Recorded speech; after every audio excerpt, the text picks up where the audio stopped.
Hey guys, good morning, welcome back to my channel. আজকে করছি সবাই ভালো আছে, সুস্থ আছে। সকালবেলা চলে এসেছি মেয়ের ব্রেকফাস্ট বানাতে, কারণ আজ স্কুলে যাবে। তা উঠেছি সকাল 7টার সময়, তারপরেই মেয়ের ব্রেকফাস্টটা বানিয়ে রেখে দিয়ে আমি ভিজিয়ে নিলাম চিয়া সিডটা খেয়েই আমি চলে যাবো। আর যেহেতু সোমবারের ব্লগটা তোমরা মঙ্গলবার পাচ্ছ, এইভাবেই দিচ্ছি আমি। তো চিয়া সিডটা খেয়ে তবে বাবার মাথায় জল ঢালবো বলে সেই জন্য আর কিছু খাবো না যতক্ষণ না জল ঢালছি। তারপরেই আমি ঝাড়ু দিতে চলে এসেছি। ঝাড়ু টাড়ু দিয়ে সব কিছু রেডি করে নিয়ে মেয়েকে তুলবো 8টার সময়।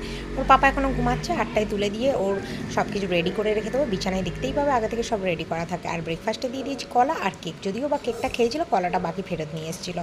তারপরে ওকে স্কুলে নিয়ে চলে যাচ্ছি। ওখান থেকে আমি ফুল কিনতে চলে যাবো, পেছনেই হচ্ছে ফুলের দোকান, পাশেই একদম। ফুল কিনে নিয়ে আসবো, এসে বাবার মাথায় জল ঢেলে দেবো।